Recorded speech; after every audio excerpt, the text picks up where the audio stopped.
Salut bien-aimé dans le Seigneur. Donc, c'est encore votre frère bien-aimé Adélard, ministre de l'Évangile éternel.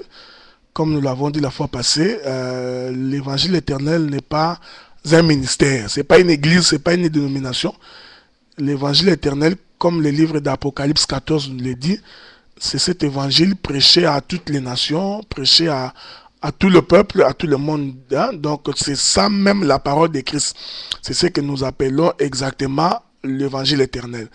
Donc, ce que nous voulons ici expliquer, nous étions en train d'expliquer la question de la restauration de l'Église. Et nous lions la restauration de l'Église avec la réforme pour que vous puissiez comprendre qu'il s'agit bel et bien d'une erreur ou d'une fausseté. Le souci que nous avons, ce n'est pas de nous attaquer à quelqu'un. Donc, c'est pourquoi vous allez remarquer, nous contestons l'enseignement, nous présentons le vrai enseignement. Nous n'insultons personne comme c'est l'habitude de quelques-uns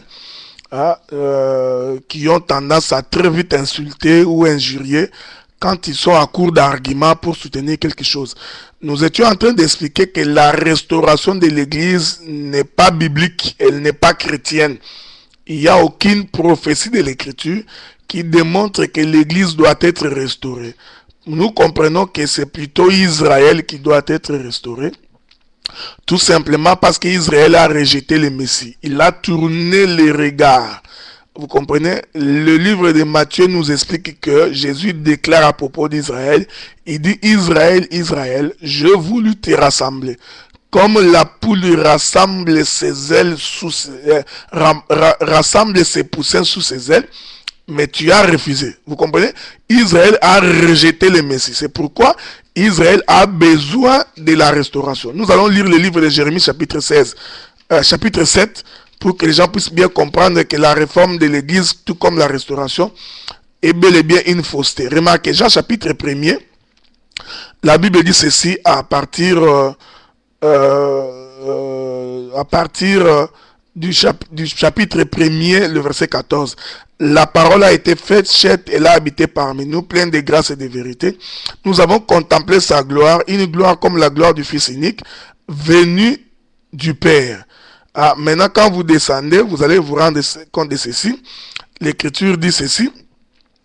Quand vous rentrez, à partir du verset 9, cette lumière était la véritable lumière qui éclaire tout le monde, venant dans le monde. Elle était dans le monde et le monde a été fait par elle. Le monde ne l'a point connue. Elle est venue chez les siens, mais les siens ne l'ont point reçue. Mais à tous ceux qui l'ont reçu, il a donné le pouvoir de devenir enfants de Dieu, lesquels sont nés. Vous remarquez, il s'agit de Christ, le Messie qui est venu chez les siens, c'est-à-dire chez Israël physique. Il est venu là-bas, mais Israël ne l'a pas reçu. Israël l'a rejeté. La prophétie prévoyait ces choses, que Israël rejetterait le Messie. Vous comprenez?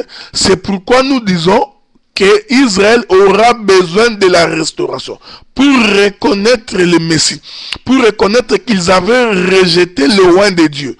Mais quant à ce qui concerne l'Église, il n'y a aucune prophétie des Écritures.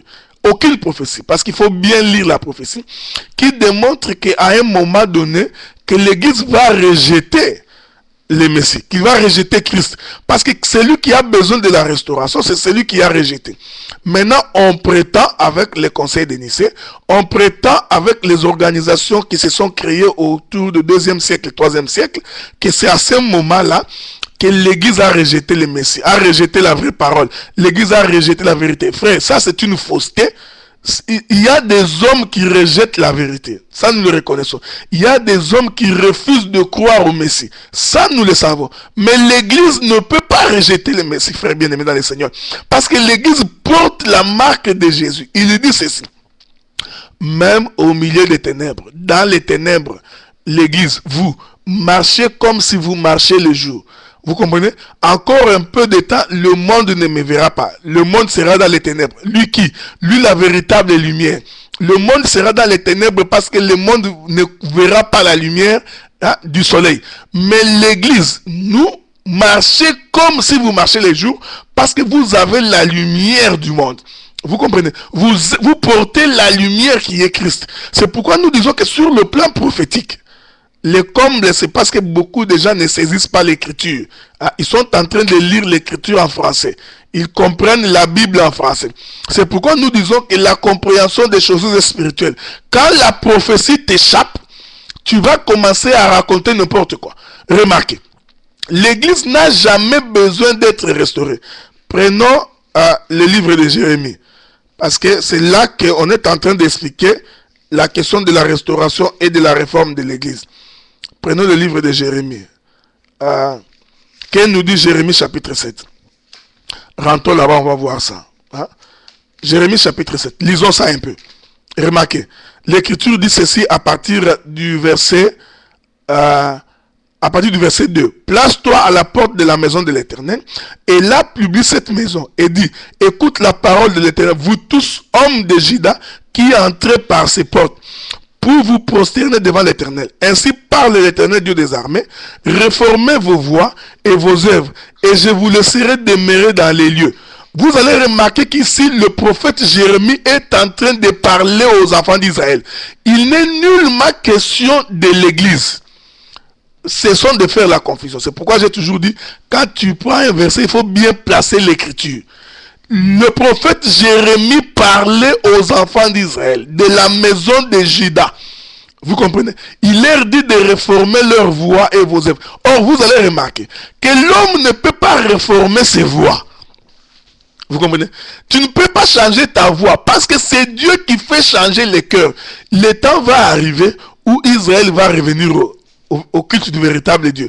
Pour l'instant, Israël ne peut pas croire au véritable Dieu. Israël ne réformera jamais ses voies parce qu'il faut que le Messie arrive. C'est lui qui donne la paix. Vous comprenez? Le fils de David, le véritable Salomon. C'est à ce moment-là que Israël va réformer ses voies. Il ne faut pas répéter. Il ne s'agit nullement d'un verset qui concerne l'église. On ne peut pas prendre ces versets-là de Jérémie et transposer les versets à l'église. Vous comprenez? C'est ce que nous appelons le mélange. Tu places mal les versets. Ici, remarquez tous les livres de Jérémie. Vous allez remarquer que Jérémie s'adresse à Israël. Pourquoi? Ça se justifie parce que Israël doit rejeter. Il a rejeté le véritable Dieu. Il a tourné le dos au véritable Seigneur. Voilà pourquoi il lui est demandé de revenir sur la voie du chemin. Mais nous savons qu'il ne va pas revenir tant que le Messie ne se révélera pas de nouveau. Il faut que les pieds de Jésus puissent toucher la montagne des Oliviers. Avec le témoignage de 2 témoins, à ce moment-là, Israël va pleurer son péché. 70 semaines de Daniel explique ça très bien. Mais prendre ces bouts de versets, réformer, transposer ces versets dans l'église, c'est contre la prophétie. Parce que la prophétie démontre que l'église n'a pas besoin d'être réformée. L'église n'a jamais rejeté le Messie. Si vous dites que vous parlez des hommes, parce que c'est ça tous les problèmes. Quand tu prêches la repentance et la conversion, alors il faudrait dire que je prêche la repentance et la conversion. Or, l'homme ne peut pas se convertir et se repentir s'il ne naît pas de nouveau. Donc, c'est Christ qui crée la repentance et la conversion dans le cœur de l'homme. Quelle est la mission du serviteur de l'Éternel? C'est de présenter Christ. Cet homme qui change nos vies. Cet homme qui transforme et qui fait repentir. Donc, la réforme n'est pas pour l'église. Vous comprenez? On comprend maintenant que quand nous prêchons même la repentance et la conversion, nous prêchons ces choses aux païens. Les païens qui ont besoin de se convertir pour venir au Seigneur. Vous comprenez? La conversion n'a jamais été une prédication qui concerne l'église. C'est une prédication qui concerne les païens, ceux qui sont encore dans le monde. Quand ils viennent au Seigneur, c'est-à-dire ils se convertissent. Et l'œuvre de la conversion, c'est Dieu qui accomplit ça dans l'homme. Bien-aimé dans le Seigneur, notre souci à nous, c'est de vous amener à bien comprendre l'Écriture, de ne pas prendre les versets et les placer n'importe où. C'est pourquoi nous disons, Israël a besoin de la restauration. Parce que l'autel a été détruit. Parce qu'il faut comprendre que l'autel, c'est véritablement lui, le Seigneur Jésus. Il a été rejeté. Vous comprenez? Il est venu chez les siens, ils ne l'ont pas reçu. Il s'agit de qui? Il s'agit d'Israël. Il ne s'agit nullement de l'église. C'est pourquoi vous allez remarquer que Malachie chapitre 4 explique ça. Il dit que le prophète viendra pour réconcilier le cœur des enfants, vous comprenez, à leur père. Retourner la foi des enfants au père. Ceci concerne Israël. Ça ne concerne nullement l'Église. L'Église n'a pas besoin d'un prophète quelconque pour retrouver la voie du Seigneur. Parce que l'Église n'a jamais perdu la voie du Seigneur. Le problème, c'est qu'avec de tels enseignements, on est en train d'élever les hommes. Vous comprenez? On voudrait dire qu'il y a un homme qui va porter le message de la restauration pour que les gens reviennent à la vérité. Non, non. Prêche Christ aux païens, aux gens qui n'ont pas connu Jésus, pour qu'ils connaissent le Seigneur. Et dès que ces gens-là vont connaître le Seigneur, ils vont mener une vie avec le Saint-Esprit jusqu'à ce que Christ va venir. C'est pourquoi nous sommes en train d'expliquer que la réforme ou la restauration de l'Église est une fausseté, comme vous le remarquez vous-même. Pour l'Église, c'est une fausseté. Mais pour Israël, nous comprenons que tout à fait normal qu'on prêche la réforme pour Israël, qu'on prêche la réforme pour la restauration pour Israël. Dans ce cas-là, nous te conseillons de prendre l'avion et d'aller en Israël prêcher les Juifs. Tu vas encore perdre ton temps, parce que quand bien tu prêcheras la restauration en Israël, Israël ne va pas se convertir. Parce que les prophéties expliquent qu'Israël ne pourra se convertir que lorsque Christ apparaîtra de nouveau. Vous comprenez? Quand ils crieront à cause de la souffrance, oh béni soit celui qui vient au nom du Seigneur. Quand ils reconnaîtront qu'ils avaient rejeté le Messie, la Bible dit, pendant 3 ans et demi, ils vont prier, confesser leurs péchés, les sacrifices d'expiation. Et ils vont rebâtir les temples pour recommencer les cultes. Donc, on comprend que même pour Israël aujourd'hui, tu ne peux pas prêcher la restauration, ni la réforme pour Israël, parce que ce sont des temps prophétiques qui vont s'accomplir en leur temps. Bien-aimés dans le Seigneur, le souci que nous avons, comme nous le répétons toujours, frère, ce n'est pas, il faut avoir l'humilité quand on a glissé une fausseté dans un enseignement, de reconnaître que ce que nous avons dit là n'est pas correct. Mais quand il s'agit de la repentance, que vous prêchez la conversion, à ce moment-là, alors vous n'êtes pas différent des Jean-Baptiste. Vous comprenez? Vous n'êtes pas différent de tous les prédicateurs qui prêchent, repentez-vous, convertissez-vous. Vous comprenez? Et nous disons, celui qui dit repentez-vous et convertissez-vous, il ne prêche pas la parole. Ce n'est pas parce que tu as dit repens-toi que l'homme va se repentir. Non. C'est Christ dans l'homme qui crée la repentance. Parce que même mon grand-père au village me disait de ne pas faire ceci ou de ne pas faire cela. Mais cela n'a pas fait de moi un chrétien.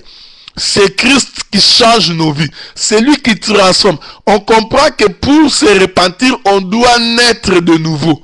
Or, quand on naît de nouveau, on devient une nouvelle créature. C'est ça l'Église. Une nouvelle créature. Bien-aimés dans le Seigneur, nous prions le Saint-Esprit qu'il vous soit favorable, les bien-aimés que vous nous suivez. Et que vous compreniez que ce n'est pas à l'Église d'être restaurée. Il n'y a aucune écriture, frère bien-aimé dans le Seigneur. L'Église n'a jamais rejeté l'autel. Il n'a jamais rejeté le Messie. Les individus, oui. Il y a des individus, des gens qui ne croient pas au message de Christ, des têtus qui ne veulent pas marcher selon la volonté du Seigneur. Ça, nous savons qu'il y en a. Des gens comme ça, il y en aura toujours. Mais ces gens-là ne sont pas l'Église. Ce sont les païens du monde. C'est pourquoi vous allez remarquer que dans le monde, il y a les ténèbres, mais dans l'Église, nous portons la lumière. Vous comprenez? Nous marchons dans la lumière. Quand tout le monde est dans les ténèbres, l'Église porte la lumière. Vous remarquerez cela avec Israël. C'est un type. Vous allez remarquer que la colonne de feu, la colonne de nuée, était une partie ténébreuse et une autre partie la lumière. Elle était ténébreuse pour l'Égypte, mais elle était lumière pour Israël. C'est un type. Vous comprenez? C'est-à-dire que le monde sera toujours dans les ténèbres, mais l'Église portera toujours la lumière. L'Église marchera dans la lumière. C'est pourquoi nous confirmons avec le Saint-Esprit que l'Église du Seigneur ne peut pas être réformée. L'Église n'a pas besoin ni de la réforme, ni de la restauration, parce que nous portons Christ. Nous vous avons lu ces versets dans Jean. Jean dit, le Saint-Esprit demeurera avec vous éternellement. Alors vous parlez de quoi? Bien-aimés dans le Seigneur, nous prions le Saint-Esprit qui vous soit favorable et